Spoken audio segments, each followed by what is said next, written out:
We have to recoup lost opportunity. Assab has been abandoned. Assab, the last 20 years, should have developed to become a hub, not for the bilateral benefits, for the regional and global dimensions as well. እንዴት ነው ኢኮኖሚክ ኢንቴግሬሽን መፍጠር የምንችለው በኤርትራና በኢትዮጵያ መካከል? እንደዛ አይነት እውነተኛ የሆነ ኢንቴግሬሽን ከፈጠርን ያለውን ማርኬት ከተጠቀምን ሰላም ትክክለኛ ቦታውን ይይዛል። ሰላም ብቻውን በቂ አይደለም። ሰላም የቀጥሎ የሚሰራ ስራ ቤዝ ነው እና ወደ ኢኮኖሚክ ኢንቴግሬሽን ካላሳደግ ነው ያው ደህንነት ካለ ተመልሶ ሊበላሽ ስለሚችል ወደ ኋላ እንዳይመለስ እንዴት አድርገን ወደፊት መሄድ እንደምንችል የተመካከርነው።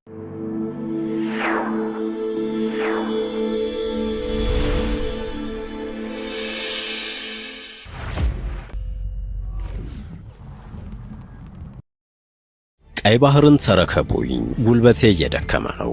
ኢሳያስ አፈወርቂ ጄኔራሎቻቸውን ለጥብቅ ስብሰባ ሰብስበው የተናገሩት ነው። ይህንን ሚስጥር የኤርትራው ሪጂናል የትግል መሪ ተብለው ከሚጠሩት መካከል አንዱ ናቸው ያወጡት። ይህንን ጥሪ ደግሞ ኢሳያስ ወደ ግብጽም ሆነ ወደ ሳውዲ አረቢያ አምርተው ደግመውታል። ቀይ ባህርን ሊቀሙን ነው፣ ሊቀራምቱን ነው፣ ኃይላችሁን ሰብስባችሁ ግቡ ሲሉም በይፋ ጥሪ አድርገዋል። ከዚህ ውጪ ቱርክ የሶማሊያን ጠረፍ በባህር ኃይሏ ማጠር ከጀመረች ሰነባብታለች። ወደ ሶማሊላንድ ትጠጋ ይሆን? የሰሞኑ ጂኦፖለቲካዊ ፍጥጫ ቅርጹን በፍጥነት እየቀያየረ ነው። ጤና ይስጥልን። የዕለቱ የመረጃ ቅኝታችን ነው ተጀምሯል። በመግቢያችን ላይ ያነሳነው አበይት ነጥቡን ነው። ወደ ዝርዝር መረጃው እንደሚከተለው እናምራችሁ። እንደተለመደው እያዳመጣችሁን አብራችሁን ትቆዩ ዘንድ የአክብሮት ግብዣችን ነው።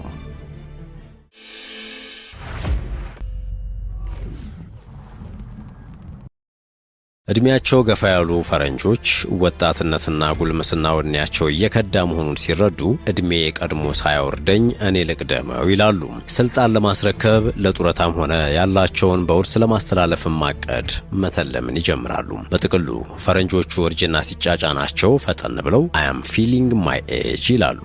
ይህ በአፍሪካ ግን አልተለመደም። አንደበት እስኪጋጠም ጉልበት እስኪከዳም መራመድ እስኪያቅታቸው ስልጣንን ሙጥኝ ያሉ አዛውንት መሪዎች አሁንም ድረስ በስልጣን ማማ ላይ ያሉ። አህጉሪቷ ውስጥ እድሜ ጠገብ ከሚባሉ መሪዎች መካከል ከአምስቱ አንዱ የሆኑት ኢሳያስ አፈወርቂ የኤርትራ የመጀመሪያውም የመጨረሻውም በሚመስል ሂደት በስልጣናቸው ቀጥለዋል። ነገር ግን ፀሐይ እየጠለቀች ስለመሆኗ ማሳያ የሚመስሉ ምልክቶች መታየት ጀምረዋል እየተባለ ነው። የፕሬዝዳንቱ የትግል አጋርና በኋላም የስልጣን ተካፋይ የነበሩት ጄኔራል ያወጡት ሚስጥርም ይህንን ያሳያል። በእርግጥ ከአስመራ ወጣ ብለው ገጠራማ ስፍራ ላይ ቤተመንግስታቸውን አሰርተው ለመኖር ሲመርጡም ነገሩ ወዴት እያመራ እንደሆነ ግልጽ ነበር ይላሉ የትንሿን ሀገር ሁኔታ በቅርበት የሚከታተሉት ማርቲን ፕላውዝ። ቀይ ባህርን ተረከቡኝ፣ ጉልበቴ እየደከመ ነው ብለዋል ኢሳያስ አፈወርቂ ጄኔራሎቻቸውን ሰብስበው ሲናገሩ። ይህንን ደግሞ ወደ ግብጽም ሆነ ሳውዲ አረቢያ አምርተው ደግመውታል ተብሏል። ቀይ ባህርን ሊቀሙን ነው፣ ሊቀራመቱን ነው፣ ኃይላችሁን ሰብስባችሁ ግቡ ሲሉም በይፋ ጥሪ አድርገዋል። 80 ዓመት የሆናቸው ኢሳያስ አፈወርቂ የእድሜም ሆነ የስልጣን ዘመን መጨረሻቸው ላይ እንደዚህ መሰል ውሳኔዎችን ሲያሳልፉ ለመጀመሪያቸው እንዳልሆነ ደግሞ ከሻዕቢያ መስራቾችና የመጀመሪያዎቹ ወታደራዊ ኮማንደሮች መካከል አንዱ የሆኑት መስፍን አጎስ በስደት በሚገኙበት ጀርመን ሀገር ይፋ አድርገዋል። ጄኔራል መስፍን G15 እየተባሉ ከሚጠሩትና በኢሳያስ አፈወርቂ ላይ መፈንቅለ መንግስት ለማድረግ አሲረዋል በሚል ከታሰሩት እንደዚሁም ደብዛቸው ከጠፋውና ከተገደሉት የኤርትራ ጉምቱ ሹማምንት መካከል አንዱ ነበሩ። ጄኔራል መስፍን በብዙ ኤርትራውያን ዘንድ የሚከበሩና የሚወደዱ በ1991 የአፋቤት ጦርነት የሻዕቢያን ጦር ከመሩት አንዱ የነበሩ ስለመሆናቸውም ይነገራል። እነ ጴጥሮስ ሰለሞን ለዓመታት ታስረው በመጨረሻም መገደላቸው ሲነገር፣ ጄኔራል መስፍን ሀጎስ ግን በሕክምና ሰበብ ወደ ጀርመን ሄደው ቀሩ።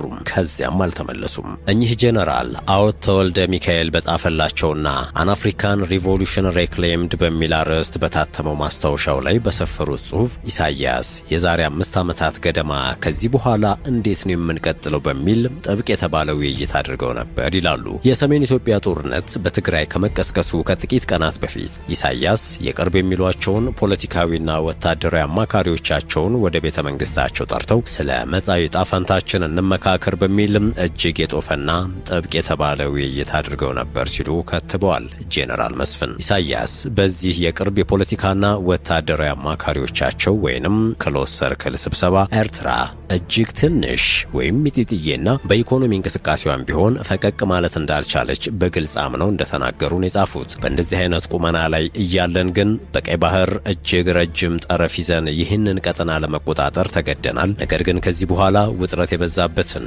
የማይገመተውንና የብዙ ኃይሎች አይን የሚያርፍበትን የቀይ ባህር ቀጠናን ብቻችንን መቆጣጠር አንችልም ሲሉ መናገራቸውን አክለዋል። እናም አንዳች መፍትሄ አምጡ ሲሉ ለፖለቲካዊና ወታደራዊ አማካሪዎቻቸው የጠየቁት ፕሬዝዳንት ኢሳያስ አፈወርቂ ከፖለቲካዊና ወታደራዊ አማካሪዎቻቸው ምክረ ሐሳብ በዘለለ እርሳቸው መፍትሄ ያሉትን በዚያ ጥብቅ ስብሰባ መናገራቸውን አትተዋል። ከኢትዮጵያ ጋር አንዳች አይነት ውህደት መፍጠር ያስፈልጋል።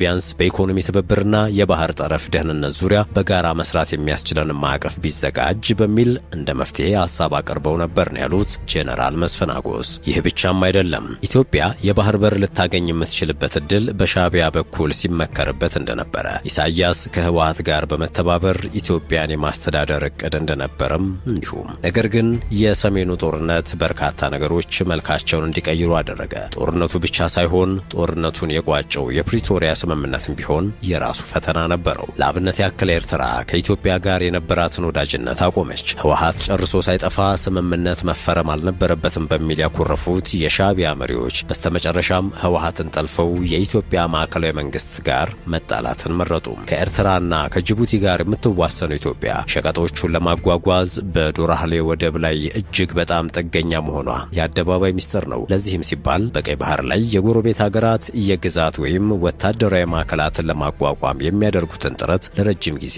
ስትቃወም ቆይታለች። ስጋት አለብን፣ በአንድ ወደብ ብቻ ተወስነን መቅረት አንችልም፣ የባህር በር ጉዳይ የሞት ሽረት ነው በሚል የኢትዮጵያ ሹማምንት ከሰሞኑ በይፋ ሲናገሩ እንደነበረው ዲፕሎማሲ የባህር በርን ማስገኘት ካልቻለ የኃይል አማራጭ ወደ ጠረጴዛው መምጣቱ አይቀርም የሚሉ የሀገሪቱ ትልልቅ ሰዎችም አሉ። ጡረተኛው ጄኔራል ዮሐንስ ገብረ መስቀል ኢሳያስን ማስወገድ ለኢትዮጵያና ኤርትራ ብቻ ሳይሆን የቀጠናውን ነቀርሳ ማስወገድ ነው ይላሉ። ኢሳያስም ለሰላም አይሆንም። ህዝቡም ኤርትራም ኤርትራዊም ቀጠናው ከኢሳያስ የሚመጣበትን ጣጣ ለማላቀቅ መወገድ አለበት። ከዚህ ውጪ ኤንቢሲ ለተባለ ቴሌቪዥን ጣቢያ ከሰሞኑ ቃለ ምልልስ የሰጡት የጠቅላይ ሚኒስትሩ የምስራቅ አፍሪካ ጉዳዮች አማካሪ አቶ ጌታቸው ረዳ የሰሜኑ ጦርነት ከመጀመሩ በፊት ጠቅላይ ሚኒስትሩ ግጭት ውስጥ ከገባን ሻዕቢያ ይጠቀምብናል፣ ላስቆመው አልችልም ብሎን ነበረ፣ ሁላችንንም አግኝቶናል፣ እኔ ጋር ለቀናት ቆይቶ ተመልሷል ያሉ ሲሆን ልዩነታችንን አቻችለን ብንሰራ ነው የሚያዋጣን ብለውን ነበር። በሰዓቱ ግን ማንም የተቀበላቸው አመራር አልነበረም በማለት የምስክርነት ቃል የሚመስል ከወትሮ የተለየ የመልእክት መናገራቸውን እናስታውስ። የኤርትራ መንግስት ኢንቴንሽን ክሊር ነው።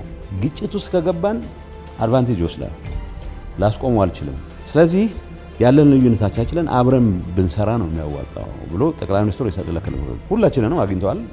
ጋር እንዳሰጠን ቆይቶ ነው የተመለሰው። ይህ ከመሆኑ በፊት ግን ኢትዮጵያ የአሰብን ወደብ ለመጠቀም በቡሬ በኩል የመንገድ ጥገና ተጀምሮ ነበር። ይህ ሂደት ግን በኢሳያስ አፈወርቂ ድንገተኛ ውሳኔ ሳቢያ እንዲቋረጥ ተወሰነ። አሰብ ወደብን በጋራ ከማልማት በዘለለ የኢትዮጵያ ባህር ኃይል የቀይ ባህርን ከፊል ግዛት ተረክቦ እንዲቆጣጠርና በአሰብ የባህር ቤዝ ለመገንባትም እቅድ እንደነበረ በሰሜኑ ጦርነት የህወሓቱ ጦር ስትራቴጂስት ሆነው ሲመሩ የነበሩት ጄኔራል ጻድቃን ገብረትንሳኤ ተናግረው ነበረ። ዋናው ቁም ነገር ኢሳያስ ሚጢጥየዋ ሀገር ኤርትራ 2250 ኪሎ ሜትር የሚረዝመውን የቀይ ባህር ጠረፍን በራሳቸው አቅም እየተቆጣጠሩ መቀጠል እንደማይችሉ በመጨረሻ ዘመናቸው ተረድተዋል። ለዚህ ደግሞ አጋዥ ይፈልጋሉ። ምንም እንኳን ሁነኛ ተመራጭ ከሆነች ኢትዮጵያ ጋር ተስማምቶ ለመስራት ቢቸግራቸውም እብሪተኛው ፕሬዝዳንት ኢሳያስ ከኢትዮጵያ ይልቅ ወደ ግብጽም ሆነ ሳውዲ አረቢያ አምርተው ደግመውታል። ቀይ ባህርን ሊቀሙን ነው፣ ሊቀራመቱን ነው፣ ኃይላቸውን ሰብስባችሁ ግቡ ሲሉም በይፋ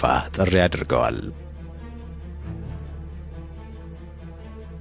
ከኤርትራ በተቃራኒው የባህር ጠረፏን ከወንበዴዎችና ተቀናቃኝ ኃይሎች ለመጠበቅ የቱርክን ጦር ያሰማራችው ሶማሊያ የባህር ውስጥ ጋዝ ቁፋሮ ልትጀምር ነው ተብሏል። ቱርክ በአዲሱ የአውሮፓውያን ዓመት በሶማሊያ የባህር ክልል ውስጥ ነዳጅ ለማውጣት ቁፋሮ እንደምትጀምር ፕሬዝዳንቷ ሬሲፕ ታይብ ኤርዶዋን ተናግረዋል። ኤርዶዋን ይህንን የተናገሩት እስራኤል ለሶማሊላንድ የሀገርነት እውቅና መስጠቷን ተከትሎ ድጋፍ ለማሰባሰብ ወደ ተለያዩ ሀገራት እያቀኑ ያሉት የሶማሊያው ፕሬዝዳንት ሼህ ሐሰን ሙሐመድ በተገኙበት ጋዜጣዊ መግለጫ ላይ ነው። ከአንድ ዓመት በፊት በሶማሊያና በቱርክ መካከል የተደረሰውን ዘርፈ ብዙ የትብብር ስምምነትን ተከትሎ ቱርክ ግዙፍ ነዳጅ አሳሽ መርከቦችን በሶማሊያ የባህር ክልል ውስጥ አሰማርታ ፍለጋ ስታካሄድ ቆይታለች። የቱርክ ፕሬዝዳንት ኢስታንቡል ውስጥ በተካሄደው ጋዜጣዊ መግለጫ ላይ ላለፉት 9 ወራት የተካሄደው የነዳጅ አሰሳ ተጠናቆ በአዲሱ የአውሮፓውያን ዓመት ነዳጅ ለማውጣት ቁፋሮ ይጀምራል። በህንድ ውቅያኖስ ላይ በሚገኘው የሶማሊያ የባህር ጠረፍ ላይ ሰፊ ቦታን የቱርክ ነዳጅ ፈላጊ አሳሾች ፍለጋ ማካሄዳቸውን የጠቀሱት ኤርዶዋን ይህ አይነቱ ስራ ለቱርክ አዲስ ነው ሲሉም ተናግረዋል። የሶማሊያው ፕሬዝዳንት ነዳጅ የማውጣት ቁፋሮ በቅርቡ ይጀምራል ሲሉ ኤርዶዋን ደግሞ በአዲሱ ዓመት እንደሚጀመር አመልክተዋል። ለዚህም የቱርክ ተጨማሪ የነዳጅ መቆፈሪያ መርከቦችን ወደ አካባቢው እንደሚሰማሩም የቱርኩ ፕሬዝዳንት ገልጸዋል። እንደሚታወቀው የሶማሊያው ፕሬዝዳንት ሐሰን ሼህ መሐመድ በትላንትናው ዕለት ቱርክ ገብተዋል። ፕሬዝዳንቱ አንካራ ዶልማባቼ ቤተ መንግስት ሲደርሱ በቱርኩ መሪ ሬሲፕ ጣይብ ኤርዶጋን አማካኝነት ደማቅ የተባለ አቀባበል ተደርጎላቸዋል። ሐሰን ሼህ መሐመድ ወደ ቱርክ ያቀኑት እስራኤል ለሶማሊላንድ የሀገርነት እውቅና በሰጠች ማግስት ነው። የጉዟቸው ዋነኛ ዓላማም ሳውዲ አረቢያ፣ ኢራን፣ ናይጄሪያን የመሳሰሉ 57 አባል ሀገራት የሆኑበት የኢስላም ትብብር ድርጅት ወይም ኦርጋናይዜሽን ኦፍ ኢስላሚክ ኮኦፐሬሽን አስቸኳይ ስብሰባ እንዲጠራና እስራኤልን እንዲያወግዝ ለማድረግ ነው ተብሏል። ከዚህ ውጪ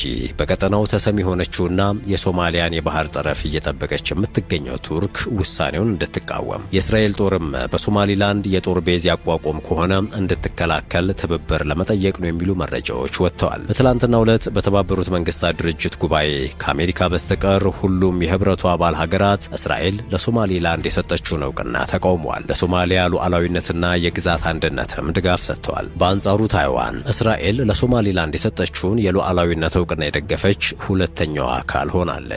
የተከበራችሁ የሸገር ታይምስ ቤተሰቦች የመረጃ ቅኝታችን የተከታተላችሁትን ይመስል ነበረ። አብራችሁን ስለነበራችሁ ከልብ እናመሰግናለን። በያላችሁበት ሰናይ ጊዜ